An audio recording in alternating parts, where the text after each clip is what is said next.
Seja bem-vindo a mais uma aula de inteligência artificial. Eu sou o professor Marcelo José Siqueira Coutinho de Almeida e nessa aula de hoje eu irei falar sobre agentes inteligentes. Na aula passada foi apresentada uma taxonomia muito importante que foi desenvolvida pelos autores Stuart Russell e Peter Novy.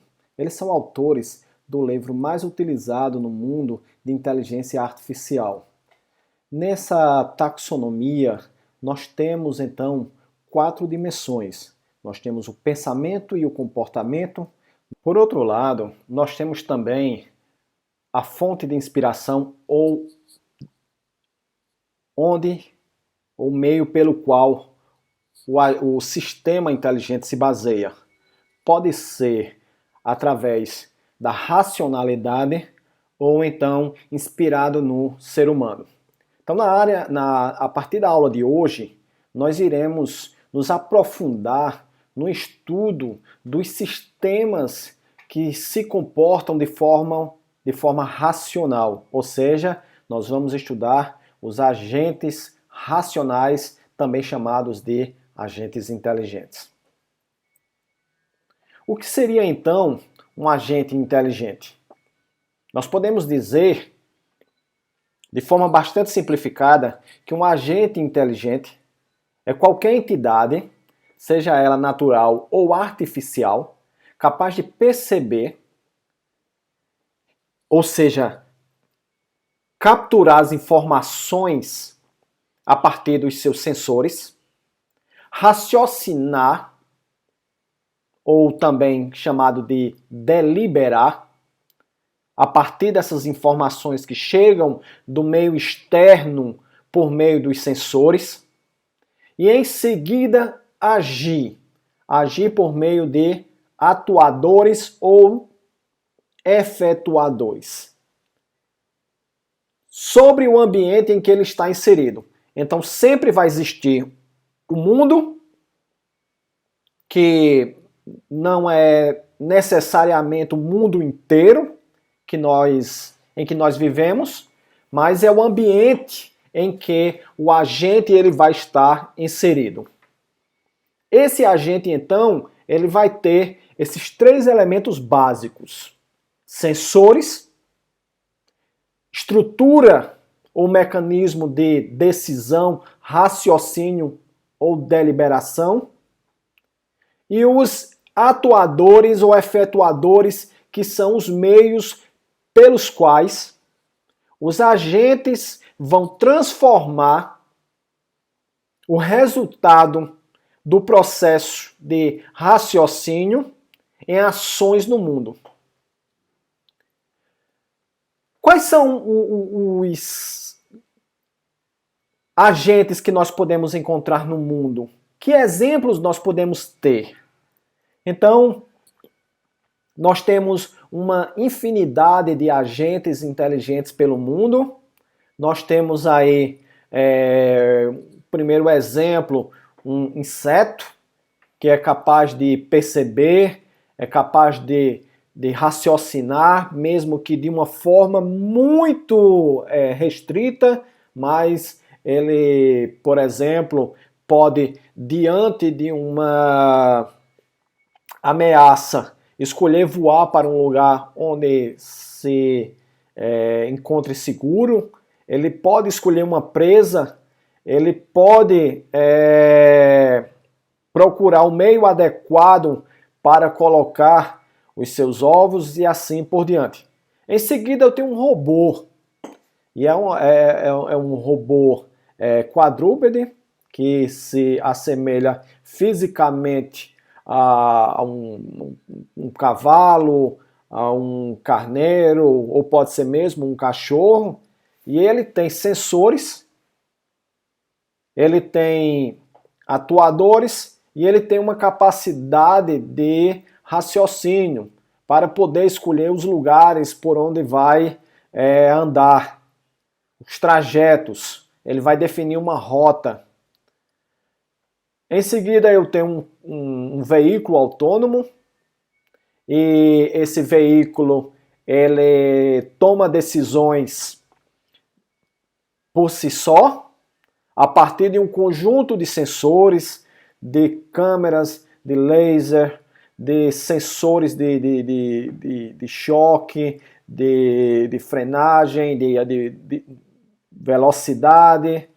E a partir dessas informações, ele toma uma decisão sobre o que deve fazer. Se deve reduzir a velocidade, se deve aumentar a velocidade, se deve executar uma operação de frenagem e assim por diante. E por fim, um exemplo de um agente inteligente, que é o mais natural que nós podemos escolher, no sentido de que é o agente a partir do qual nós realizamos uma série de estudos por razões que já foram abordadas nas aulas anteriores. Se nós queremos entender a inteligência, o ponto de partida é a nossa própria forma de pensar, raciocinar, a questão das emoções, o comportamento e outras questões mais que já foram discutidas.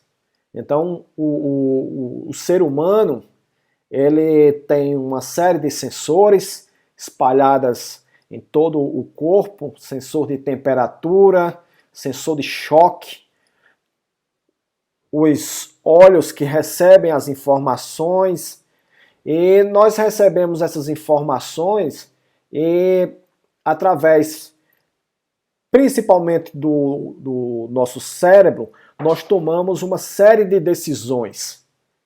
E essas decisões, elas vão se traduzir em ações, como, por exemplo, transformar o pensamento em fala, correr, pegar um objeto e outras mais que todos nós já conhecemos. Então, todo agente ele vai ter uma arquitetura. É uma maneira de descrevermos de forma visual quais são os componentes que são necessários para criar um agente, seja um agente virtual, um agente de software, ou um agente físico, um agente robótico, por exemplo. Pode ser também um veículo autônomo. São apenas dois exemplos, mas podemos ter outros tipos de agentes. Então, a arquitetura básica de um agente se dá da seguinte forma. Eu tenho aqui uma caixa, onde ela tem uma relação direta com o ambiente. Isso é expresso por meio de setas. Uma seta no sentido do ambiente, que é o mundo no qual o agente está inserido. Ela parte do ambiente e entra no agente, significando que o agente vai perceber o mundo ao seu redor por meio de sensores. A partir desses sensores, as informações elas serão enviadas para uma caixa onde tem a interrogação. É nesse lugar onde vai ocorrer o processo de raciocínio. Após o raciocínio, então, o resultado vai ser transportado para os atuadores, que por sua vez farão com que o agente interfira de maneira direta nesse ambiente. Então isso aí está expresso por meio dessa seta que sai do agente em direção ao ambiente. Então é uma arquitetura geral que representa todo tipo de agentes. Conforme nós vamos ver mais adiante, nós temos alguns tipos distintos de agentes e esses agentes eles apresentam uma arquitetura particular de acordo com o seu propósito, e esse propósito se traduz por meio de uma descrição particular dessa caixa que tem uma interrogação. Então é como se isso aí fosse uma forma de representarmos um agente sem entrar em detalhes, sem nos aprofundarmos de como se dá o raciocínio. Então, quando formos analisar esses agentes detalhadamente, em cada um dos tipos, a gente vai entrar dentro dessa caixa. Aqui nessa figura, nós temos um exemplo de um agente inteligente, que é um robô bípede, um robô humanoide, por meio do qual nós podemos analisar então a arquitetura que foi vista no slide anterior. Então aqui nós temos o seguinte, nós temos uma estrutura que consiste de partes mecânicas, partes elétricas e partes relacionadas com o processamento da informação. Inicialmente nós temos um conjunto de sensores que podem estar espalhados ao longo dessa estrutura. Então eu posso ter uma câmera que vai receber as informações do mundo por meio de vídeos em formato MP4, por exemplo. Nós temos também sensores de temperatura, de choque. Nós temos sensor de pressão localizado abaixo dos pés, que são bastante importantes para situações em que o robô ele vai percorrer solos de natureza diferente. Por exemplo, ele ora vai pisar num terreno maciço, como um terreno, uma sala, um corredor, uma calçada, mas ele pode pisar também em areia fofa, ele pode pisar na neve, e assim por diante. Então essas informações, elas são capturadas por esses sensores e em seguida são enviadas a um ou mais processadores que irão então deliberar sobre o que deve ser feito. Quando o mecanismo de raciocínio toma decisões sobre o que fazer, essa informação, esse resultado do processamento é então levado aos efetuadores ou atuadores para que estes então possam, de alguma forma, interferir no mundo no qual ele está inserido. Então, nesse caso aqui do robô humanoide, nós temos efetuadores como, por exemplo, um microfone, um sistema de som pelo qual sairá uma voz.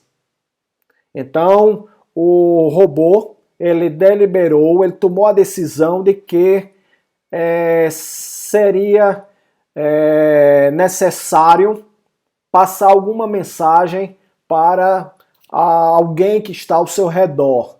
Então, ele toma essa decisão, escolhe quais são as palavras, constrói uma sentença e então, utilizando esse efetuador ou atuador, então os nomes representam bem isso, né? Porque eles vão efetuar alguma ação no mundo, eles vão atuar no mundo. E aí, ele pode fazer uso desse sistema de transmissão do som para as pessoas que estiveram ao seu redor. Um outro exemplo de efetuador são os braços ou as pernas. Então, por meio deles, o agente ele pode realizar ações como, por exemplo, pegar um objeto, ele pode andar, ele pode fugir, ou seja, realizar ações que interferem diretamente no estado atual do mundo no qual ele está inserido. Nós podemos pensar a existência do nosso agente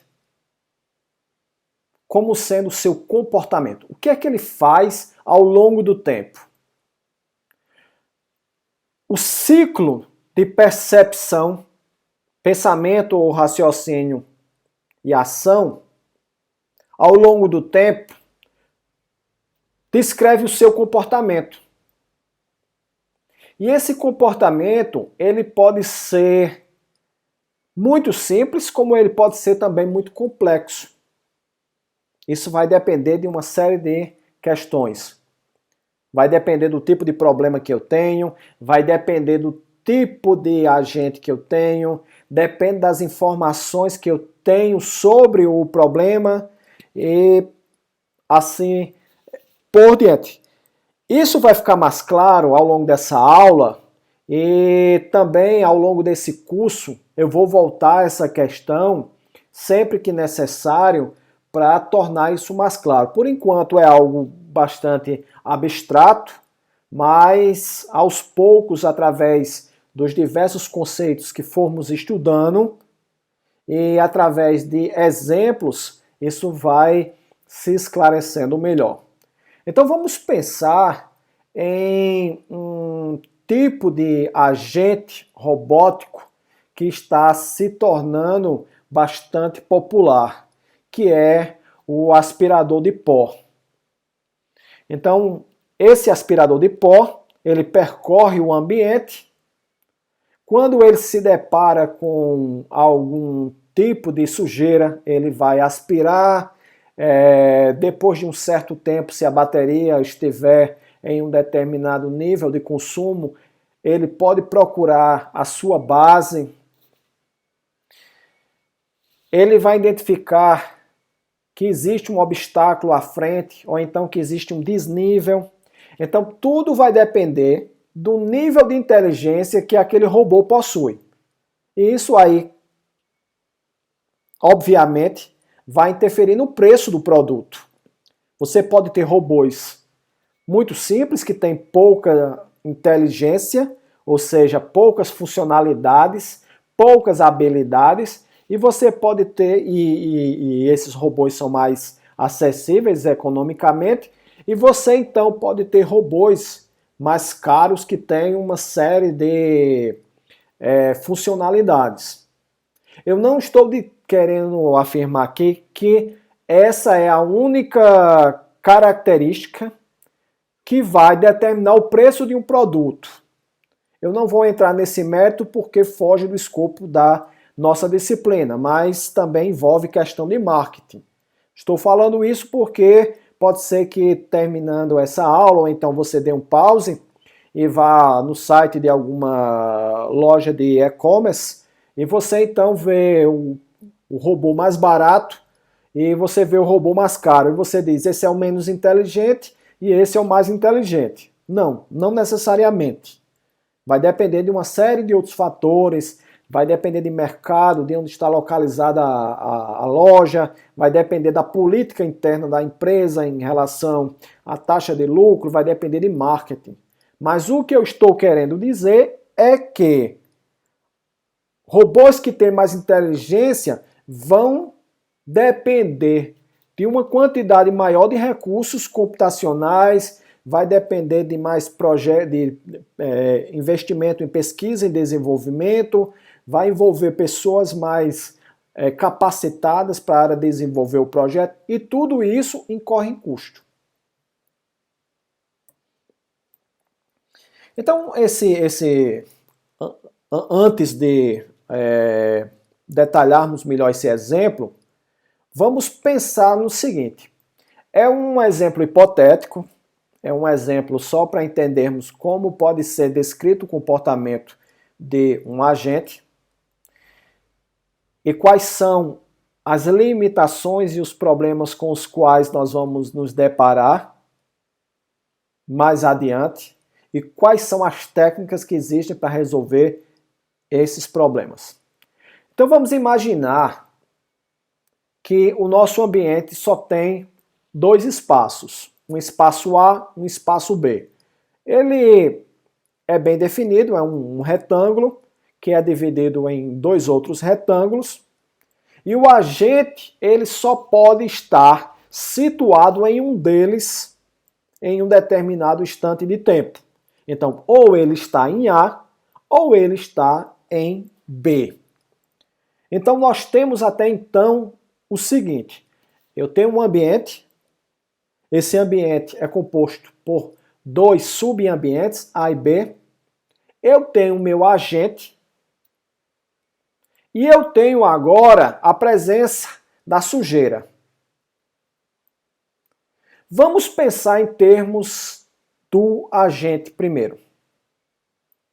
O agente ele pode estar em A ou ele pode estar em B. Se ele estiver em A, ele pode fazer três coisas. Se houver sujeira, ele vai aspirar. Em seguida, ele pode ir para a esquerda ou ele pode ir para a direita. A direita aqui, a nossa imagem vai se inverter devido ao processo de filmagem, mas quando ele for para a direita, para mim, tomando o meu referencial, ele vai para B. Então, ele vai tentar passar pela parede da sala A em direção a nada, o que, em termos práticos, significa dizer que o robô ele vai colidir com a parede e ele vai continuar em A. Ele vai ficar em loop em A. E se ele for para B, em direção a B, à direita de A, ele vai adentrar um outro ambiente. E aí, dependendo do estado atual, se ele estiver limpo ou se ele estiver sujo, então ele pode aspirar novamente. Então, recapitulando, eu tenho dois lugares, A e B. O agente pode ir para A, pode ir para B. O agente pode ir para a esquerda, pode ir para a direita ou pode permanecer no mesmo lugar, fazendo uma aspiração. Se ele tentar ir para um lugar para o qual não tem ambiente, ele vai ficar em loop.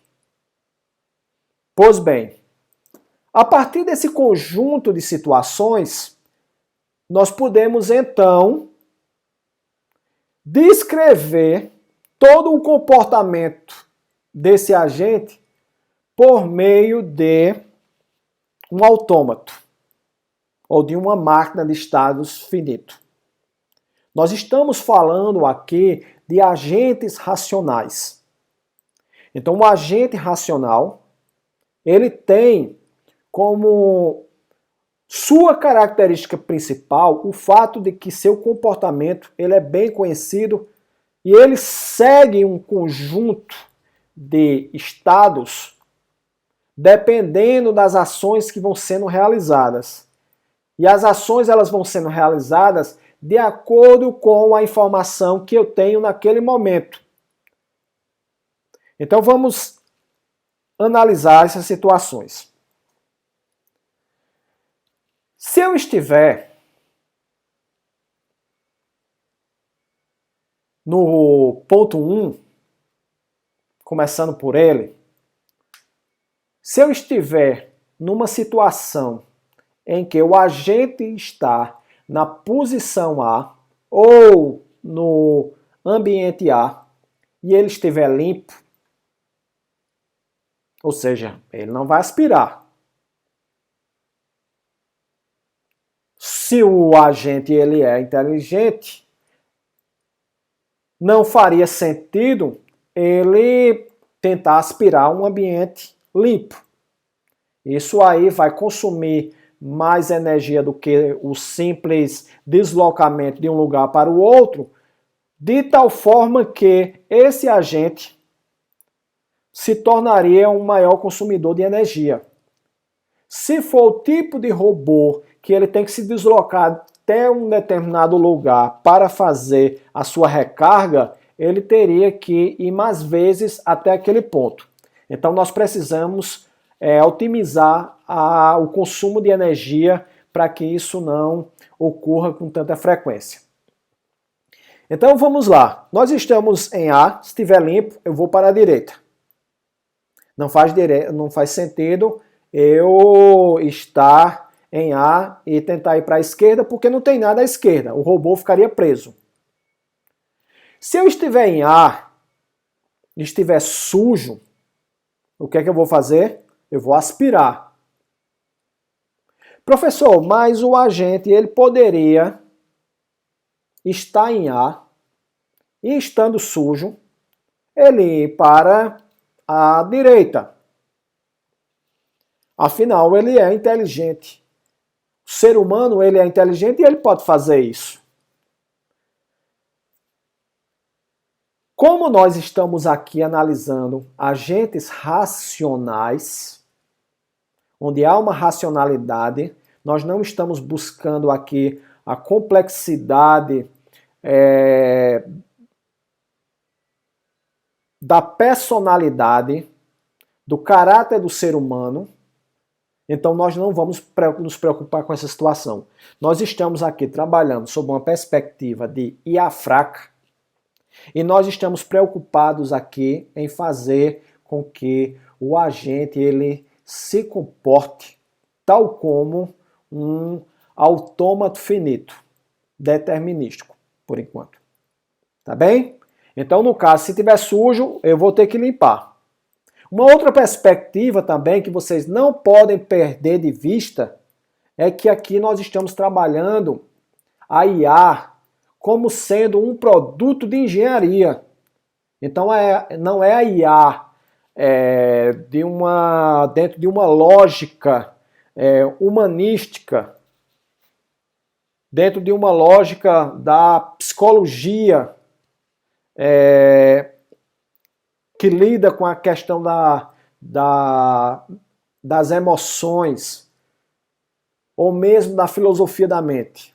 Aqui o robô ele tem um objetivo, ele vai limpar, ele está sendo projetado para isso. Então, no caso, de forma semelhante, se ele estiver em B e estiver limpo, ele vai para a esquerda. Se ele estiver em B e estiver sujo, ele vai aspirar. E aí eu tenho outras situações, combinação de operações. Se A estiver limpo, ele não faz nada, vai para a direita.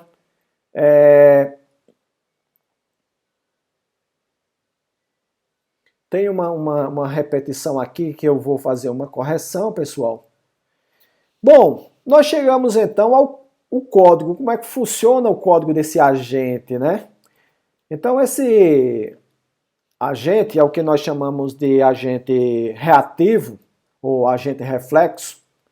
Ele percebe uma informação e reage, percebe uma informação e reage. Ele é extremamente simples, mas também ele é extremamente limitado e eficaz.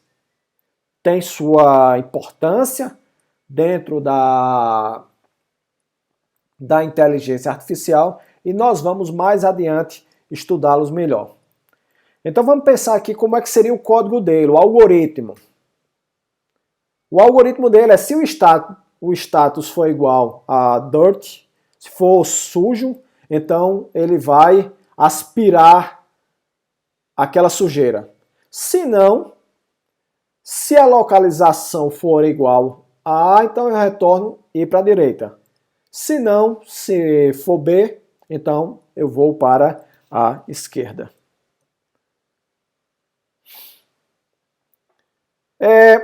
Um agente racional, portanto, é um agente que busca fazer tudo certo. Ele segue uma máquina de estados, né? Ele segue um autômato. Então, quando o agente constrói um autômato para alguma coisa, nós estudamos bem isso na disciplina de teoria da computação, e nós vimos que, dado um conjunto de estados, se nós tivermos o conhecimento da informação que o sistema tem acesso naquele ponto, naquele estado, ele vai transitar para um ou outro estado. Então, significa dizer que se eu estou no estado A e a informação que o agente percebe é de limpeza, ou seja, o ambiente está limpo, então eu vou para B. Se estiver sujo, então eu vou para o estado aspirar. Dessa maneira, nós podemos descrever de forma assim muito simplificada, que possibilite tanto uma compreensão bastante fácil, como também uma visualização de como se dá o comportamento desse agente.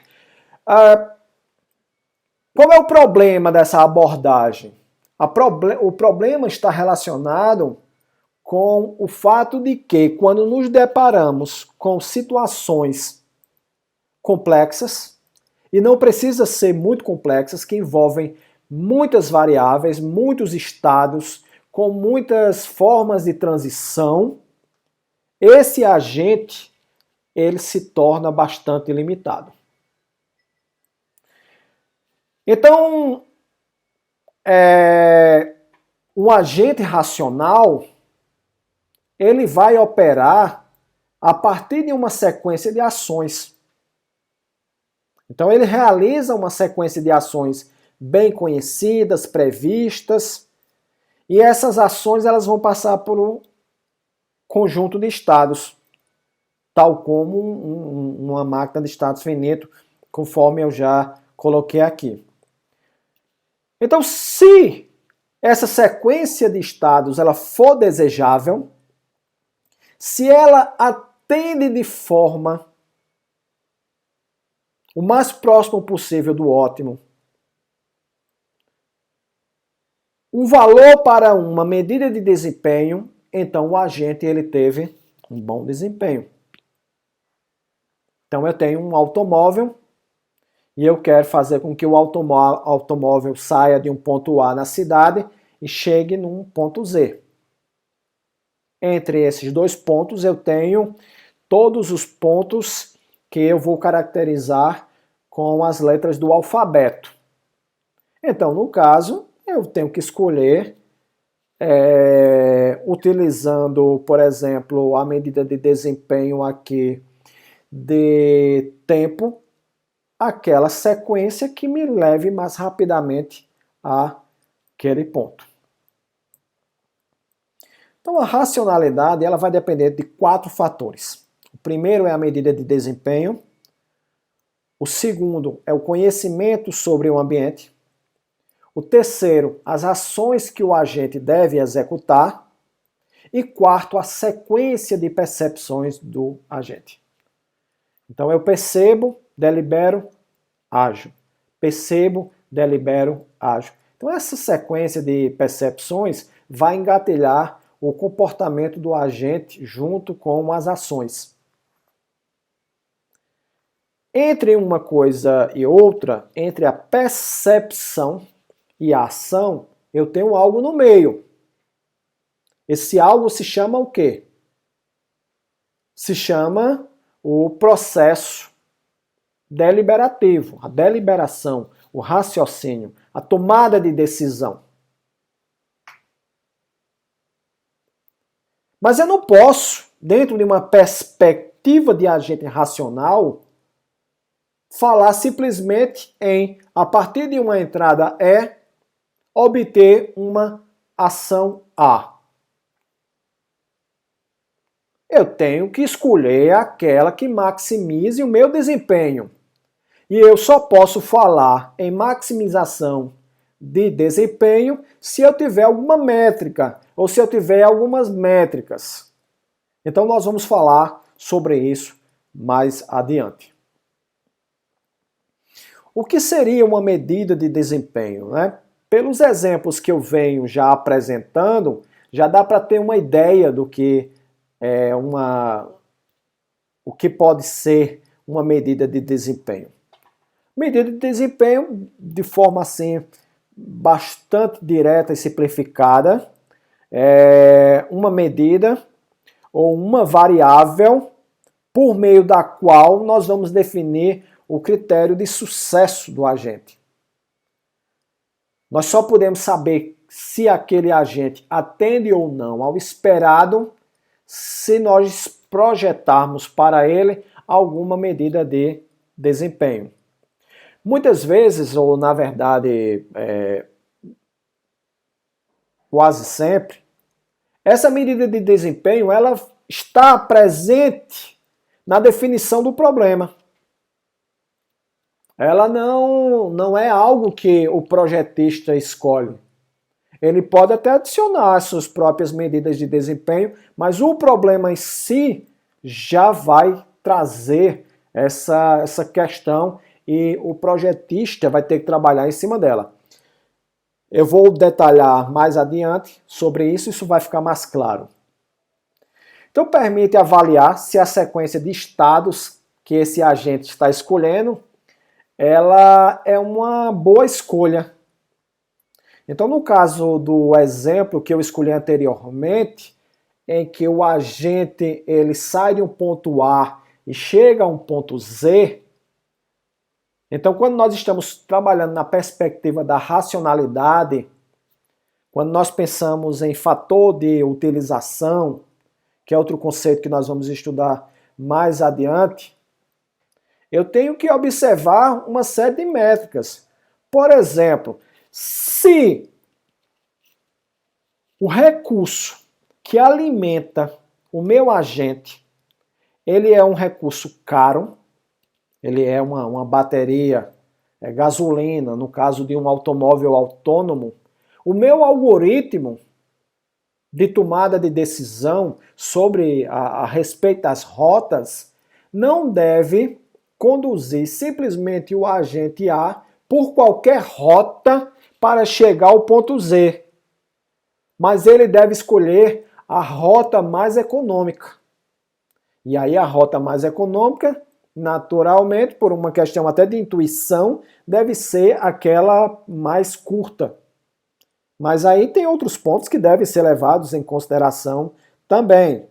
Por exemplo, você pode danificar o automóvel se você conduz o seu agente por um ambiente, por ruas esburacadas, ruas que colocam em risco a estabilidade do sistema.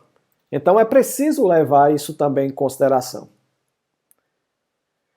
Então, como eu falei, a medida de desempenho ela deve ser analisada sob a perspectiva do ambiente e não do agente.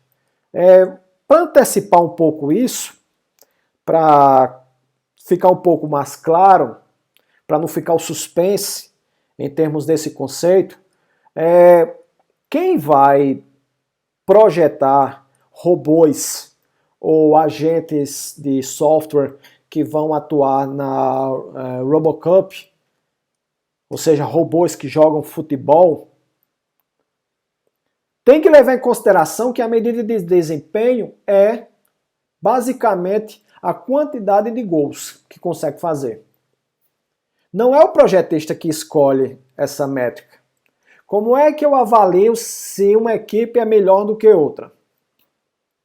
Como é que eu digo que a equipe A é melhor do que a equipe B?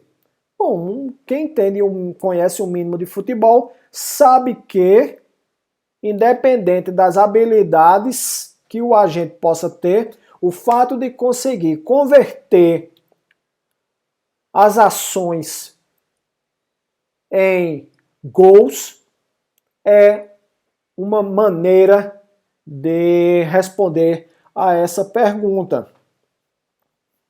Então, é claro que a gente tem que deixar um pouco a subjetividade de lado, a questão da injustiça que muitas vezes a gente fala em termos de futebol. O time A era melhor do que o time B, mas ele não conseguia converter as jogadas em gols.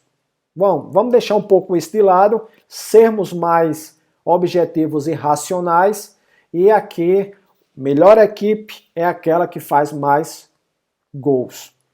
O projetista do robô, ele tem que organizar os seus esforços, os seus algoritmos, suas decisões de projeto para fazer com que o seu robô seja capaz de fazer gols. Ele pode até ter outras métricas que vão ajudá-lo no projeto, como, por exemplo, a quantidade de vezes que aquele robô ele consegue organizar jogadas. No caso do goleiro, quantas vezes ele consegue obstruir a passagem da bola para que o adversário não faça um gol. Mas a métrica do problema é fazer gols. Cada problema tem uma métrica específica. Se eu estiver falando, por exemplo, de agentes automóveis autônomos, é um tipo de métrica. Por exemplo, o consumo médio de combustível, quantidade de tempo para sair de um ponto A e chegar no ponto Z.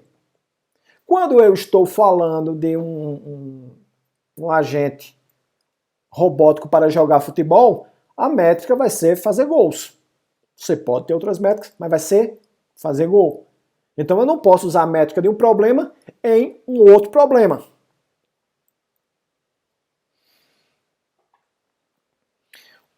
Para que o agente, então, ele atue nesse mundo da maneira mais inteligente possível, é preciso que ele tenha algo fundamental: conhecimento. Quanto mais conhecimento sobre o ambiente, a princípio, significa dizer que ele consegue interferir nele da melhor forma possível. E como é que o agente ele adquire conhecimento? De duas formas. Ele pode ter um conhecimento pré-configurado, que vai estar na sua base de conhecimento. Esse conhecimento ele foi colocado pelos projetistas através de uma codificação. E ele pode também adquirir conhecimento ao longo do tempo através das percepções. Eu recebo informação e através de um mecanismo inteligente eu converto aquelas informações em novo conhecimento. Então, para isso, o agente ele deve ser capaz de aceitar novas sentenças na sua base de conhecimento. Então, na minha base de conhecimento tem que todo cisne é branco. E isso é verdade enquanto as minhas percepções me levam a isso. Então, se eu me deparo com um agente, um cisne de uma cor diferente, então eu tenho que fazer o quê? Eu tenho que atualizar minha base de conhecimento. Se o meu agente tiver, então, esse mecanismo de atualização de conhecimento, ótimo, ele vai aprender. Dentro dessa ideia de comportamento em um agente racional, nós temos que, para cada sequência de percepções possível, esse agente racional ele deve selecionar uma ação que maximize sua medida de desempenho, dada a evidência fornecida pela sequência de percepções e por qualquer conhecimento do agente. Então, o que nós temos aqui é que o agente ele deve fazer uso da sua base de conhecimento para maximizar a tomada de decisão. E como é que ele maximiza isso? Como é que a gente pode entender isso de uma maneira mais clara dentro de um exemplo? É que, por exemplo, no caso do automóvel autônomo, a cada percurso, se eu vou de A para B ou vou de A para C, eu tenho que observar, por exemplo, se essa decisão ela maximiza a minha medida de desempenho a minha variável que está relacionada, por exemplo, com o tempo necessário para chegar ao destino. Então isso aí deve ser feito, obviamente, a partir do conhecimento que o agente tem.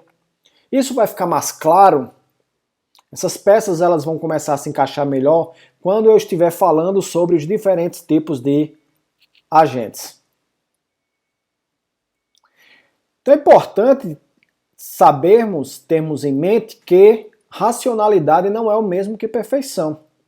Apesar de que o agente ele deve seguir uma sequência de ações-estado, né? Ele está num determinado estado e ele dispõe de uma informação X, ele vai para um determinado estado. Se ele tiver informação Y, ele vai para um outro estado. Mas isso não quer dizer que ele se comporte de maneira perfeita. Por que isso? Porque quando nós estamos num contexto de mundo real, os sensores eles podem apresentar algumas limitações, como por exemplo, ele pode não ser efetivo o suficiente para capturar todas as informações relevantes para a tomada de decisão. Então, meu sensor, uma câmera de vídeo, ele tem uma resolução baixa, onde ele captura as informações de forma ineficiente. Essa câmera ela está mal posicionada, ela está funcionando de maneira imperfeita. Então isso gera ruído nas informações que serão obtidas pelo agente para tomar decisão. Então, além disso, o agente ele faz uso dessas informações e também da base de conhecimento que ele tem, que foi projetada inicialmente pelo engenheiro que está desenvolvendo aquela solução, mas também recebe novas informações ao longo do tempo pelos sensores. E aí eu posso ter informações imprecisas, eu posso ter informações incorretas na minha base de conhecimento. Então isso vai poluir a minha base de conhecimento. E a partir daí, o agente ele não consegue tomar decisões que sejam consideradas perfeitas. Então o agente ele pode tomar decisões que do ponto de vista do seu desempenho, da sua otimização, sejam inesperadas. Então a racionalidade ela busca maximizar essas medidas de desempenho mas não significa dizer que ele vai chegar a um valor ótimo, que ele vai chegar a um melhor valor. Então, o contexto do mundo real, das imprecisões, das imperfeições, do mau funcionamento, das informações erradas, das informações incompletas, tudo isso contribui para que o agente não alcance uma perfeição. Mesmo assim, o agente ele continua sendo racional. Então isso não implica que ele deixa de ser racional. Então, mesmo que o resultado das ações do agente passem a ser imprevisíveis, ele continua sendo um agente racional. Tá? Então, muitas vezes o agente, mesmo seguindo aquela ideia do autômato, mas em função de problemas de sensor, problemas de base de conhecimento, do mecanismo de tomada de decisão, ele pode não ser bem sucedido. Mas, e o que seria não ser bem sucedido? Não ter o desempenho esperado quanto ao tempo de chegada no destino, consumir mais combustível do que deveria. Então, não ser bem-sucedido não significa dizer que ele não é racional, tá bom? Então, eu não posso afirmar que por ele ser racional, ele obrigatoriamente seja bem-sucedido. Da mesma forma como o fato de que ter o sucesso seja uma maneira única e exclusiva de dizer que o agente é racional. Então é preciso ter um pouquinho de visão crítica em relação a esses conceitos. Então o racional ele está relacionado com uma série de situações, como por exemplo o caso da exploração. Nessas situações, eu vou falar mais adiante, vou apenas pontuar aqui nesse primeiro momento, o agente ele não obtém aquele desempenho que é o ótimo, que é o esperado. Tá? Então, para isso, é preciso haver um processo de aprendizagem ou um processo de aprendizado, e mais adiante eu também vou falar sobre autonomia, onde a autonomia vai ser relevante para que o agente focado nos seus objetivos, consiga melhorar o seu desempenho. A coleta de informações, ela está associada com a necessidade do agente de modificar percepções futuras. Então, coletar informações por meio de sensores vai fazer com que o agente possa, em situações futuras, poder tomar decisões melhores. Como, por exemplo, olhar a rua antes de atravessar. Então, o agente percebe um ambiente, se não tiver um automóvel vindo em sua direção, em qualquer um dos sentidos, então ele atravessa a rua. Adentrar uma caverna totalmente desconhecida, ir para Marte, né? Colocar um agente explorador em Marte para conhecer um ambiente, tá? Isso aí vai demandar essa necessidade de executar esse processo de coleta de informação para poder construir uma base de conhecimento e com isso aí poder realizar ações futuras com um melhor desempenho a partir dessas percepções. Então, naturalmente, se eu tenho um conhecimento diferenciado, se eu tenho um conhecimento novo, diferente daquele para o qual o agente foi criado, eu irei tomar decisões melhores. Quando eu falo eu estou me colocando na posição de agente. Tá? É preciso ter essa... Quando é colocado ambiente totalmente desconhecido, isso é um termo que eu peguei diretamente do nosso livro referência, mas quase nunca isso aí na prática vai existir, tá? Um ambiente totalmente desconhecido. Quando se vai desenvolver alguma coisa para atender uma certa demanda em um determinado contexto, sabe-se já de antemão alguma coisa sobre aquilo. Sabe-se a física daquele ambiente, sabe-se a química daquele ambiente, as condições de iluminação, as possibilidades de recarga, ou seja, sabe-se alguma coisa sobre aquele ambiente, de tal forma que nenhum agente vai chegar ali sem saber nada, nem que seja a definição de um problema. Então existem agentes, como por exemplo, eu posso citar aqui nesse momento o AlphaZero, que é um sistema desenvolvido a partir de aprendizagem profunda para jogar o jogo de tabuleiro Go, e ele tem apenas a descrição das regras.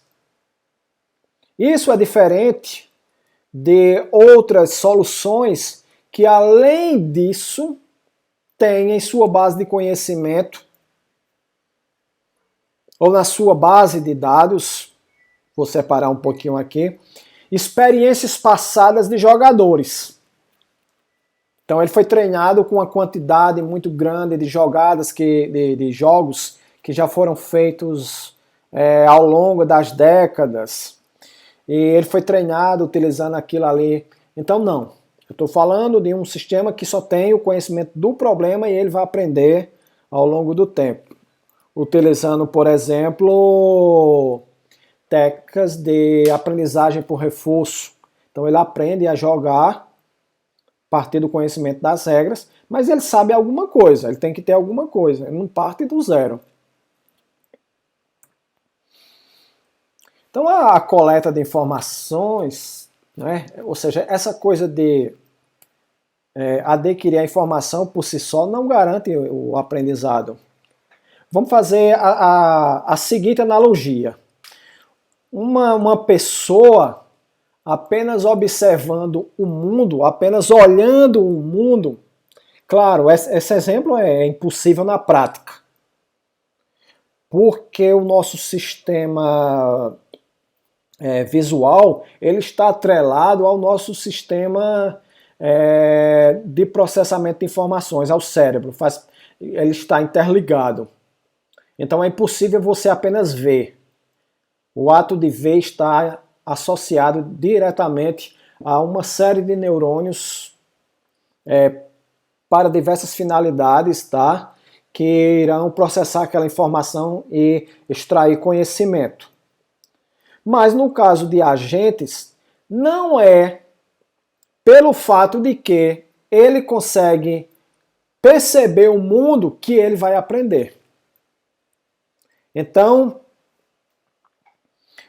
o agente ele precisa ter algum software com habilidade de aprendizagem, utilizando alguma técnica, por exemplo, alguma técnica de machine learning, alguma técnica de deep learning,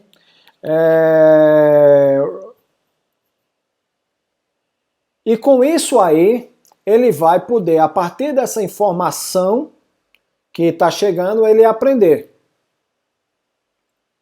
Mas não é só a questão de que basta você projetar um robô com uma câmera e ele vai capturar as imagens do mundo externo que ele vai aprender. Não basta você armazenar os frames de um vídeo MP4, por exemplo, que ele vai aprender. Então é preciso extrair informação a partir dali. Por exemplo, eu tenho um agente e ele consegue reconhecer automóveis em um vídeo em tempo real. Então não é o fato de que ele vê carros que ele vai conseguir distinguir um carro de uma placa, um carro de um cavalo. Não, ele tem que ter algum conhecimento além, eu não vou entrar em detalhes sobre isso, porque mais adiante eu vou dar uma aula especificamente sobre isso, mas que quando ele vê um cavalo, alguma informação, alguma coisa antes possibilitou essa distinção.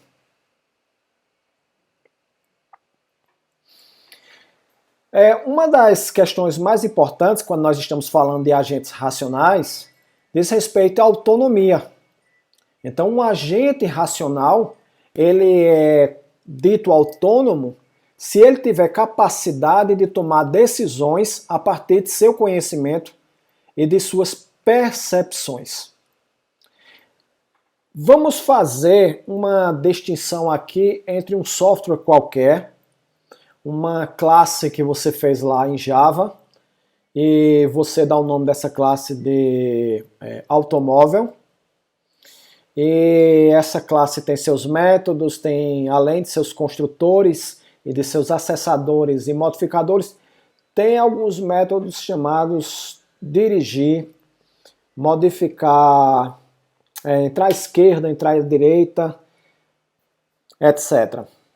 Pois bem, o fato de você ter uma classe por si só, com esse código aí que faz com que ele possa, dentro de um ambiente, num jogo, por exemplo, ele ser considerado autônomo? Uma forma de pensar nisso é a seguinte: um outro agente externo modifica a tomada de decisão dele? Quem toma a decisão é ele exclusivamente? Ou eu tenho alguém de fora que fica chamando seus métodos e ele executando? Se você tiver um automóvel e ele estiver em uma estrada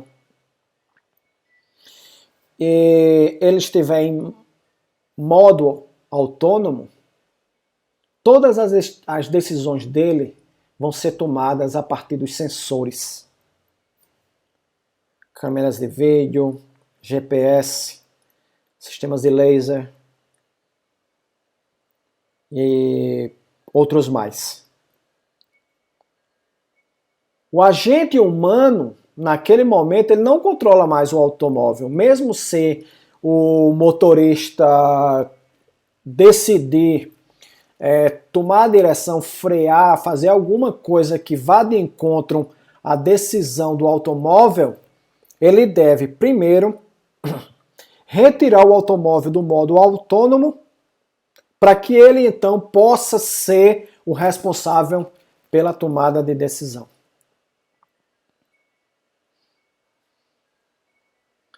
Então o agente racional, ele deve ser uma questão assim que nesse momento eu sei que ela pode ficar um pouquinho abstrata, que é a seguinte: ele deve aprender o que puder para compensar um conhecimento prévio, parcial e incorreto. A questão da racionalidade, ela deve ser pensada dentro de um contexto sempre realista. Em outras palavras, o que eu estou querendo dizer é que não é o fato dele ser racional que ele vai ser perfeito. E, portanto, a base de conhecimento que você está projetando, ela deve ser completa e deve ser totalmente correta. Então, você pode construir um agente inicialmente com uma base de conhecimento incompleta, até com algumas incorretudes, e ao longo do tempo, por meio de um comportamento autônomo e de aprendizado, ele corrigir essas lacunas de informação e também fazer as devidas correções. Então, por meio de aprendizado, ele pode ajustar o seu comportamento. Foi o que aconteceu, por exemplo, ao longo da história com os automóveis autônomos, onde inicialmente ele foi andar em estradas e foram se fazendo ajustes na sua forma de conduzir e com isso melhorar o seu desempenho. Então o agente, ele não precisa inicialmente ser totalmente autônomo, mas ele pode ganhar essa autonomia ao longo do tempo, como eu acabei de ilustrar por meio desse exemplo, né, dos automóveis autônomos, que é um exemplo que é bem atual, né, que está crescendo muito a demanda por automóveis autônomos e que está se tornando uma realidade em diversos mercados. Vamos falar agora sobre um dos temas assim mais quentes que nós temos na inteligência artificial atualmente, que é a questão do aprendizado. O aprendizado, que é assim elemento fundamental dentro da aprendizagem de máquina, permite que o agente adquira conhecimento a partir de sua experiência. Vamos pensar aqui, vamos analisar o seguinte. Nessa afirmação aí, eu vou primeiro ilustrar essa questão de adquirir conhecimento e a outra questão é a experiência. Primeiro, em relação à experiência. O que é experiência? Se eu pudesse ilustrar a experiência, eu diria que experiência nada mais é do que um produto entre informação versus tempo. Então aumenta o tempo e novas informações ou novos dados. Então, a experiência ela se dá por meio do tempo, que você vai tendo experiências, você vai se deparando com fatos. De cada fato você tem informação associada. E para adquirir esse conhecimento, você tem que ter um mecanismo que reconheça o que é obtido dessa extração. Então, os sistemas de machine learning, de aprendizagem de máquina ou de aprendizado de máquina, eles trabalham em cima dessa ideia de que eu tenho um conhecimento que é obtido ao longo do tempo, e quanto mais eu obtenho um conhecimento, melhor o meu desempenho. E para poder, então, verificar isso, eu preciso ter medidas de desempenho. Eu vou falar mais sobre aprendizado de máquina, então, numa aula específica de aprendizado de máquina. Mas, por enquanto, dentro do contexto do agente racional, a gente já vai tendo esse primeiro contato. Então, naturalmente que a percepção e a ação, elas irão auxiliar nesse novo conhecimento. Então é observar como o mundo se comporta, né, a cada ação. Um exemplo você tem um agente explorador e você se depara com um animal que nunca viu. Você não tem na sua base de conhecimento. E uma maneira de aprender alguma coisa sobre ele é se aproximar. Se ao se aproximar, ao tocar nele, ele atacá-lo, Então você adquire uma informação. Então agora, a partir da realização de uma ação, que é uma investigação, você obteve um conhecimento que vai ser introduzido na sua base de conhecimento. Então, quando você tem um agente com autonomia associada à capacidade de aprendizagem, então agora você pode desenvolver um ambiente independente, não totalmente do ambiente, mas atrelado ao problema. Então você tem um problema, eu vou fazer um agente explorador, certo? Um agente explorador de caverna, vamos supor. Um agente explorador marítimo. Então eu não preciso fazer um agente explorador marítimo, por exemplo, exclusivo para as a costa marítima da Paraíba, do Rio Grande do Norte, Pernambuco. Eu posso fazer para qualquer lugar, desde que eu tenha uma base de conhecimento, eu tenha aprendizado, eu tenha capacidade de autonomia, ele vai se adaptar a cada um desses lugares para os quais você, então, inseri-lo.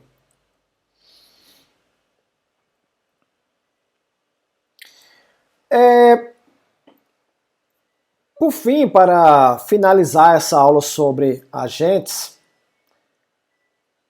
é importante que nós falemos sobre os ambientes de tarefa. Onde os ambientes de tarefa, eles representam os problemas para os quais os agentes eles serão desenvolvidos. Então eu tenho um problema e esse problema vai ser resolvido por meio de um agente racional.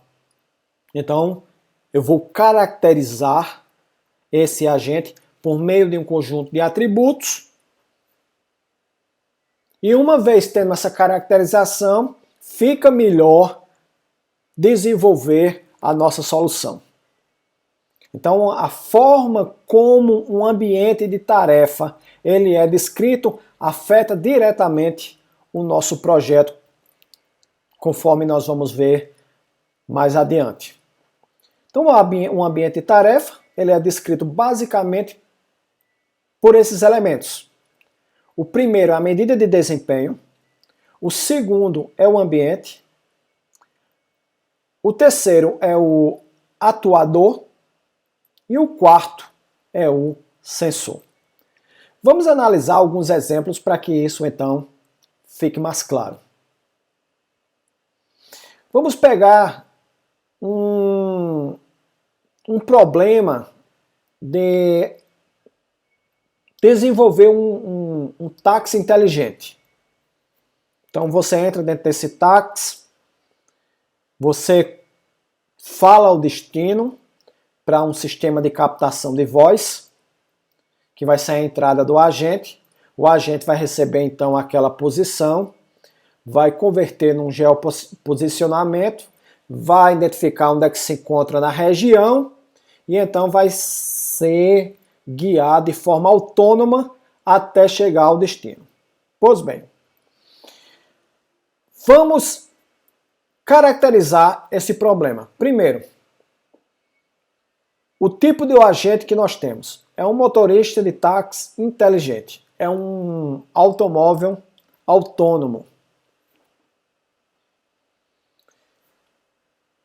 Quais são as medidas de desempenho relevantes para esse problema? Então vai variar de situação para situação, de empresa para empresa, de necessidade para necessidade. Mas a gente pode elencar o seguinte: a segurança para garantir que o passageiro chegue ao seu destino de forma segura. Pode ser o tempo de deslocamento, ou seja, a rapidez, a quantidade de multas que ele sofre ao longo do percurso, ou seja, se o automóvel dirige dentro da lei. O conforto da viagem, se o automóvel consegue, por exemplo, desviar de buracos, ele não faz curvas de uma forma muito sinuosa, causando desconforto para o passageiro. O lucro da viagem, porque, bom, se for uma empresa de táxi, o lucro pode vir por escolher determinadas rotas preferenciais, né? Eu posso ter uma passagem numa cidade que cobre taxas e com isso aí ela ser mais rápida, mais segura, ter um grande conforto, mas ter que pagar taxas. Isso acontece, por exemplo, em cidades em que em determinados dias dirigir com determinada placa vai causar o pagamento de taxas. Bom, qual é o ambiente, né?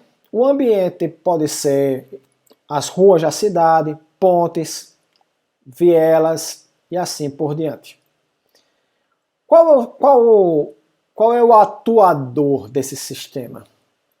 É a direção, ou seja, são os meios pelos quais eu vou fazer com que o automóvel ele interfira no mundo no qual ele está inserido. Então é a direção que faz ele ir para a esquerda ou para a direita.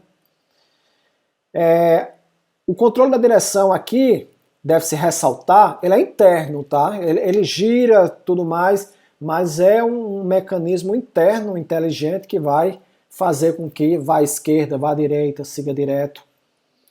O acelerador, o freio, buzina, etc. E quais são os sensores? Aí nós temos as câmeras, sonar, velocímetro, GPS. Tem uns outros exemplos aqui, mas vocês devem ler. E para finalizar essa nossa aula de hoje, eu gostaria de fazer uma discussão sobre quais são as propriedades que diferenciam o ambiente de tarefa. Então nós temos aí 7 propriedades: completamente observável versus parcialmente observável, agente único versus sistema multiagente, determinístico versus estocástico, episódico versus sequencial, estático versus dinâmico, discreto versus contínuo e conhecido versus desconhecido. Então eu vou discutir cada um deles e mostrando exemplos para que isso se torne mais claro. Então, começando por completamente observável versus parcialmente observável, nós temos o caso de problemas ou ambientes de tarefa em que há necessidade de que os sensores eles permitam o acesso completo ao estado do sistema. Então, dentro daquele ciclo que eu falei inicialmente, nessa nossa aula, perceber, pensar e agir, quando o agente perceber o ambiente, ele tem acesso a todo o ambiente. Então, um problema como, por exemplo, o jogo de xadrez, ele é um ambiente de tarefa em que ele é completamente observável. Então, no caso, a implicação que isso tem sobre o projeto do agente é que ele não precisa armazenar em memória o ambiente o estado atual, o estado completo do ambiente, onde estão localizadas todas as peças, tanto as minhas como as do oponente. Por quê? Porque basta olhar para o tabuleiro que ele vai ter um acesso direto a essa informação. Por outro lado, um agente de resgate que auxilie bombeiros a salvar pessoas em ambientes que estejam passando, por exemplo, por um incêndio, o agente ele não tem informações completas sobre esse ambiente. O que ele tem é só o que ele vê. Então, quem está dentro, como é que está o fogo lá dentro, como é que está a temperatura lá dentro. Quando ele entra em um determinado ambiente dessa casa em chamas, ou de um edifício, como esse da foto, o agente, então, ele vai acessar aquele ambiente e quando ele for para um outro ambiente, ele tem que colocar na memória dele como estava o ambiente anterior. Por quê? Porque se ele precisar voltar, ele não está vendo mais aquele ambiente como é que está, o estado dele atual, mas ele sabe como estava antes, que tem uma porta à esquerda, que, bom, ele pode ter uma representação vetorial, ou ele pode ter um vídeo daquele ambiente ali. E aí é importante ele guardar isso. Então veja o fato de saber se o ambiente é completamente observável ou se o ambiente ele é parcialmente observável, isso aí tem um impacto direto no projeto. Eu estou falando aqui de características do ambiente de tarefa. Eu estou caracterizando o meu ambiente, mas isso tem impacto direto no projeto do agente. Por isso que é importante, antes de começar o projeto do agente, conhecer o ambiente em que ele vai estar inserido. Quanto à quantidade de agentes que eu tenho no meu projeto. Então, alguns problemas demandam apenas um agente. Outros problemas, eles são de natureza multiagente. Então, eles precisam de vários agentes. Por exemplo, o caso da limpeza de um ambiente de forma inteligente. Então, eu tenho um robô aspirador e ele vai percorrendo a casa, aspirando de acordo com a quantidade de poeira ou de partículas de vários tipos aí que ele encontrar ao longo do ambiente. Então, quantos agentes são necessários? Bom, poderia até ser que a pessoa quisesse ter vários, mas um agente resolve esse problema. A natureza desse problema é de um único agente.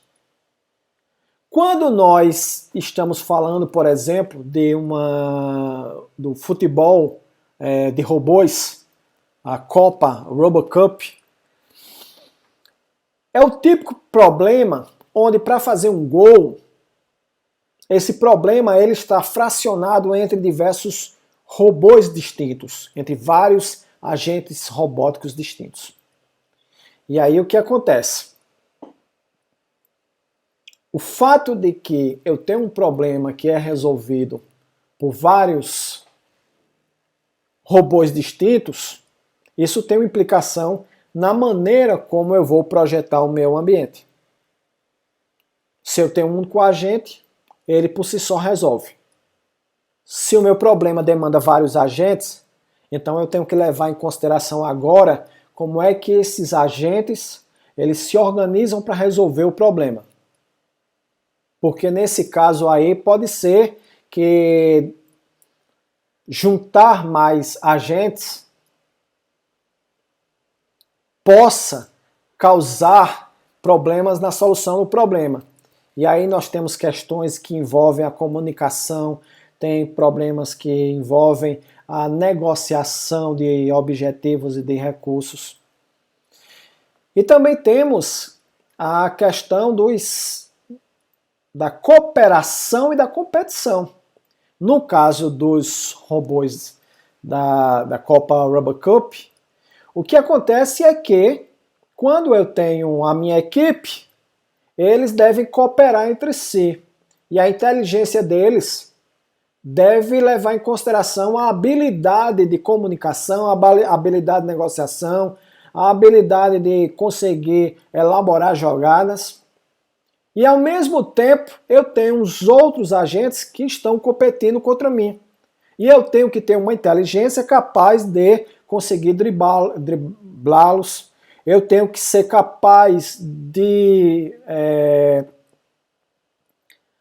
antecipar jogadas dele para poder impedir que eles façam gols. Determinístico versus estocástico. Então isso está relacionado com a forma como os eventos eles se relacionam. Então no caso do determinístico, quando um agente ele toma uma decisão, o resultado dessa decisão depende única e exclusivamente do estado em que ele se encontra e a informação que ele usa para tomar essa decisão. Então ele vai seguir aquela ideia de autômato finito determinístico. Quando eu estou no estocástico, então existe uma probabilidade envolvida. Então nós temos variáveis aleatórias. Então isso aí envolve a ideia de autômatos finitos não determinísticos. Então pode ser que aconteça algo que seja imprevisível. Então o fato de um automóvel seguir por uma estrada que vai de A para Z não significa dizer que ele vai conseguir chegar lá. Pode ser que uma estrada seja interrompida e ele tenha que interromper a viagem. Pode ser que ele tenha que contornar e aí aquela rota inicial não vai ser mais utilizada. No episódico versus sequencial, nós estamos preocupados em verificar a maneira como os ciclos eles podem interferir uns nos outros. Então, por exemplo, no jogo de xadrez, meu objetivo vai ser capturar a rainha do meu oponente. Então vamos supor o seguinte, para poder atingir esse objetivo, eu tenho que passar por vários episódios. Esses episódios estão relacionados com aquela ideia do ciclo de percepção, pensamento e ação. O que eu fizer agora vai impactar no próximo ciclo e assim por diante. Então eu só consigo chegar lá se eu passar por estágios intermediários. Então é uma história contínua. Por outro lado, quando eu estou falando de um ambiente de tarefa sequencial, as decisões de cada ciclo elas são independentes. Então o fato de você reconhecer a imagem de Cicrano, isso não vai interferir no reconhecimento da imagem de Beltrano. Isso eu estou falando no processo do reconhecimento de imagem já naquela etapa de produção. Se você for fazer uma pesquisa sobre o que é aprendizado de máquina, você vai verificar que existe uma etapa que a gente chama de treinamento. Então, no treinamento, que é o contato do sistema com uma quantidade de exemplos, então ele vai aprender com a experiência a partir dos diferentes exemplos. Aí é uma outra história. Aqui eu estou falando de um sistema que está lá na rua, ele não está em laboratório, ele não está em fase de desenvolvimento. Então, se por acaso passar um carro da marca Honda, Isso não vai interferir que o próximo carro seja um Toyota, ou um Ford, ou qualquer outra marca de automóvel. No entanto, no xadrez, você só chega a uma posição B se você passar por A. Você só chega a uma posição C se você passar por B. E assim por diante. Aqui nós temos a dinamicidade do ambiente de tarefa, onde isso significa o seguinte: quando eu estou durante um ciclo, percepção, pensamento e ação, se enquanto eu fizer isso, eu ver alguma coisa, eu ver uma onça na minha frente, percebi, vou pegar essa imagem, vou processar.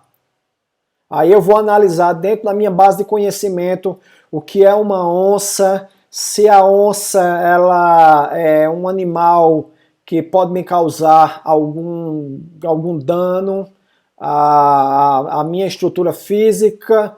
Eu descubro que sim, eu descubro qual é a velocidade dela, e então eu vou deliberar que eu devo correr.